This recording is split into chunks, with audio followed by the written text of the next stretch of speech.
अस्सलाम वालेकुम जी। बड़ी बड़ी खूबसूरत खबरें आ रही हैं पाकिस्तान से जी। और ये जो हो रहा है ना कि सईद चौधरी साहब भी बता रहे हैं, काफ़ी सारे लोग बता रहे हैं, इमरान शफकत साहब बोल बोल के क्या क्या के थक गए कि जब तक पाकिस्तान के अंदर ये जो पाकिस्तान का जो बेड़ा उल्टा है, यानी कि बाजवा डॉक्ट्राइन ने तो डॉक्टर और कंपाउंडर फैज़ हमीद को कटहरे में नहीं लाया जाएगा तब तक मामला ठीक नहीं होंगे।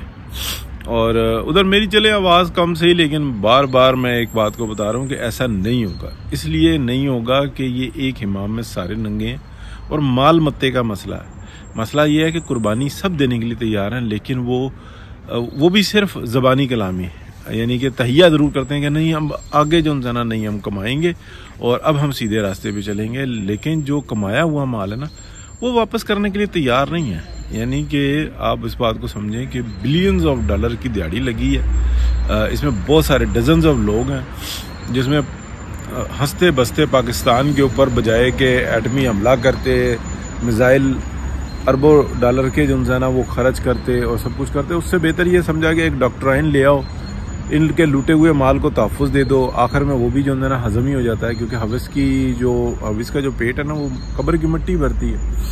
यही हज़ारों साल की तारीख है। अगर आप देखें तो उसी चीज़ को अप्लाई किया गया, यानी कि इस मुल्क को बेड़ा गर्क करने के लिए यहाँ के जो ताकतवर हैं उनको ये रास्ता दिखाया गया कि जी ठीक है लूटो फुटो और यहाँ पर आ जाओ और हमारी इकॉनमी को बेहतर करो और वहाँ को पाकिस्तान को बर्बाद कर दो और आपको तो पूछने वाला ही कोई नहीं है, हम भी आपका साथ देंगे। और जो ट्रांसफ़र्स और ट्रांजैक्शंस हुई उसके अंदर साथ दे दिया।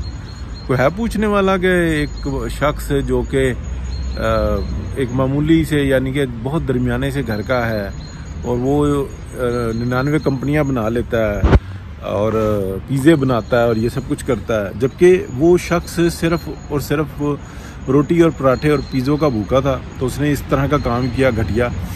जबकि जो असल वारदातियाँ अगर आप देखें तो वो बड़े बड़े जो है ना रेंजेस बनाते हैं, बिल्डिंग्स बाय कर लेते हैं, रेंट पे मामलात को चला देते हैं और उनकी सर्टन अमाउंट आना शुरू हो जाती है। वो तो इस तरह के काम करते हैं, वो इस तरीके के घटिया कामों में नहीं पड़ते। ये तो एक भूखा नंगा आदमी था तो उसने इस तरह का काम किया जो कि उसके म्यार के मुताबिक था, इसलिए वो पकड़ा भी गया। तो बाकी देखें आप बड़े बड़े आप कह लें कि जो प्ले ग्राउंड्स हैं वो जो प्राइवेट होते हैं और गवर्नमेंट के हाथ कॉन्ट्रैक्ट के अंदर होते हैं, उनके अंदर मालिक और उनके शेयर होल्डर कौन है, तो वहीं पे मिलता है ना तहफ़्फ़ुज़ के। ठीक है आप अपने पैसे को लेके आएंगे, आपसे कोई सवाल ही नहीं करेगा और वो लाते हैं। पाकिस्तान के जो लोग हैं, जो ताकतवर लोग हैं जो यहाँ पे रहते हैं यूरोप और अमेरिका में, उनसे कोई सवाल करता है, ये तहफ़्फ़ुज़ दिया जाता है।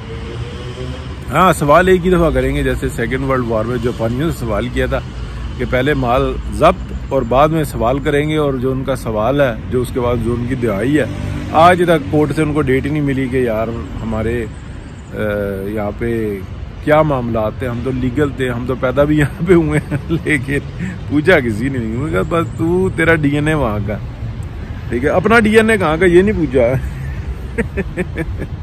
तो ऐसा ही होता है पाकिस्तान के अंदर। ये जो ख्वाहिश रखे हुए हैं ना, जब तक ये जो सोशल मीडिया पे काम करने वाले लोग हैं ना, ये उस शख्स को इज्जत नहीं देंगे ना जो अच्छी मालूमात फराहम करता है, और कहेंगे कि ये नहीं, ये तो हम तो साफ़ी हैं, हमारा हक बनता है, और जो दूसरा अच्छी बात कर रहा है हमने उसको कभी इज्जत नहीं देनी है, हमने उसको कमी नहीं समझना है, तो फिर यही सूरत हाल रहेगी। तो यही इनकलाब है जो आना है। हाँ ये भी मैं बात बताऊँ कि ऐसा नहीं है कि वो इज्जत नहीं देंगे तो इज्जत मिलेगी नहीं, एक दिन आएगा सब कुछ उलट पुलट हो जाएगा। ये जो सोशल मीडिया के ऊपर काम करने वाले लोग हैं, आप देखें इस वक्त में किस तेज़ी के साथ जो साफ़ी नहीं है वो इस सोशल मीडिया के ऊपर कब्जा करते जा रहे हैं, इसलिए कि वो इज्जत देते हैं लोगों को, वो अहमियत देते हैं लोगों को, वो शेयर करते हैं लोगों के बात को, लेकिन माँ सिवाय चंद एक यानी कि सहाफ़ियों के, बाकी सबकी हालत यह है वो ब्रांड कॉन्शियस हैं। वो या तो अपनी खुदगर्जी में किसी को शेयर करते हैं या लाइक करते हैं या उस पर कमेंट करते हैं, या फिर वो इतने यानी कि बेहुदा और बेहंगम बात को भी वो शेयर करते हैं, तो वो उनकी क्लास का ही बंदा होता है, उनकी बरादरी का बंदा होता है। ये तो उन लोगों की हालत है, तो वो क्या फ़ाइट करेंगे किसी के लिए। तो बहरहाल मैंने सोचा कि बताऊं मरीम नवाज शरीफ का जो होता है ना, जो मियाँ नवाज शरीफ का जो ये कल है पंजाब की काबीना के इजलास के अंदर वो बैठे हुए हैं, तो उनका हक बनता है, पार्टी उनकी है, नाम उनका चल रहा है, किसी को एतराज़ है तो खड़े होकर करे, और फिर वो इस पर भी एतराज़ करेंगे। इमरान खान साहब जनाब पंजाब की काबीना के सरबराही की सीट के ऊपर बैठ के और क्या क्या कुछ करते रहे, क्या उनका ही नहीं आता, कख भी नहीं। और देखते हैं, बस मौज करे। और बात इमरान खान और नवाज शरीफ की नहीं है, मसला ये है कि एतराज़ करने वाले सिर्फ अपने गिरबान में झांके। ये तो एक पार्टी के सरबराह है, वो पार्टी उनके नाम पे जीती हुई है, और वो एक MNA है और हक रखते हैं, और एडवाइजरी कमेटी में वो आई डोंट नो है या कि नहीं है, लेकिन चल तो उन्हीं की एडवाइस पे रहा सब कुछ, तो उनको रोक कोई नहीं सकता, अखलाकियन भी और कानूनन भी। तो बहरहाल देखते हैं, अल्लाह खैर करेगा, सब बेहतरी होगी, उम्मीद तो यही की जाती है। लेकिन ये जो बस आखिर में जो बात मैंने जो शुरू में बात की थी ना, आखिर में भी वही दोहरा देते हैं कि चाहत बहुत है कि उसको भी कटहरे में ले आए, उसको भी कटहरे में ले आए।